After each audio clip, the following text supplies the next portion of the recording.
রহমানির রহিম। আজকে কথা বলবো জীবনানন্দ দাশের একটি উপন্যাস বিভা নিয়ে।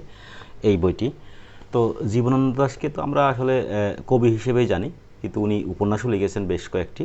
তো তার মধ্যে আজকে যেটি কথা সেটা হচ্ছে বিভা। বিভা আসলে ওনার জন্মকালেই উনি লিখে গেলেও এটা প্রকাশিত হয় ওনার জন্মের অনেক পরে। আমরা জানি যে উনি 1954 সালে মৃত্যুবরণ করেন, কিন্তু বইটি প্রকাশিত হয় গ্রন্থাকারে 1995 সালের দিকে। এই বইটিকে আসলে অনেকেই উপন্যাস বলতে নারাজ, কারণ তথাকথিতভাবে যে উপন্যাসগুলো হয় এটা সেরকম কোনো নিয়ম নীতি না, বিতর্কিত একটি উপন্যাস। এটার কোনো তেমন কোনো শুরু নেই, শেষ নেই, নাটকীয় কোনো মোচড় নাই, তো সব কিছু মিলে। তো এই বইতে তপন নামে একজন ব্যক্তি, যে একজন নিঃসঙ্গ, কবির মতো নিঃসঙ্গ, জীবন নিয়ে অনেক ভাবে, অনেক অনুশোচনা, তার মনোজগৎ নিয়ে অনেক চিন্তা, তো সেসব নিয়ে এটি। তপন একটি মেসে থাকে। তো ঘটনাটা হচ্ছে সে মেসের পাশের বাসাকে নিয়ে। পাশের বাসায় একটি মেয়ে আছে, যে মেয়েটির নাম বিভা। তো সে মেয়ের কাছে বিভিন্ন সময়ে তিনজন পুরুষের আগমন ঘটে। তো সেই তিনজন পুরুষের কাহিনী তপন বাগচি, তপন তার নিজের ভাষায় সে এখানে প্রকাশ করেছে বইটিতে।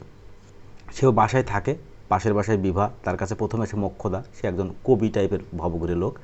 তো তার সাথে যে কথাবার্তা হয় সেটা সে পাশের বাসা থেকে শোনে এবং সেটাই সে এখানে বর্ণনা করে।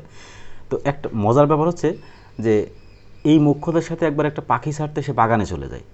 তো এই ঘটনাকে পূর্ণতা দান করার জন্য সে তাদের পিছু পিছু একটা গাড়ি নিয়ে সেও বাগান পর্যন্ত চলে যায়, যেটা একটু নাটকীয় মনে হয়েছে আমার কাছে, যেটা আসলে অনেকটা অসম্ভবের কাছাকাছি। পরবর্তীতে তার কাছে পার্সিয়ান এক যুবক আসে বিভার সাথে, সেখানে কি কথাবার্তা হয় সেটা এখানে আলোচনা হয়েছে তার ভাষায়।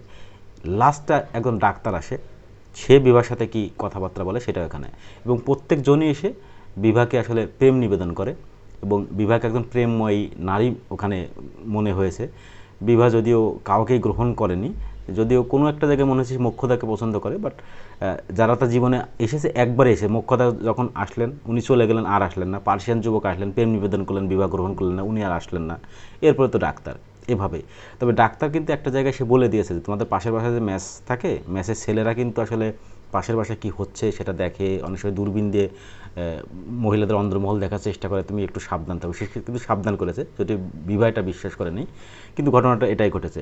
এই বই আর একটা খুব সাহসী জিনিস, যেটা যে ওই সময়ে বসে নারী পুরুষের যে সম্পর্ক নিয়ে, যৌনতা নিয়ে খুব খোলামেলা আলোচনা করার চেষ্টা করেছেন কবি, যেটা এই সময় অনেকটা সম্ভব হলে ওই সময় আসলে খুব সাহসী একটা পদক্ষেপ ছিল।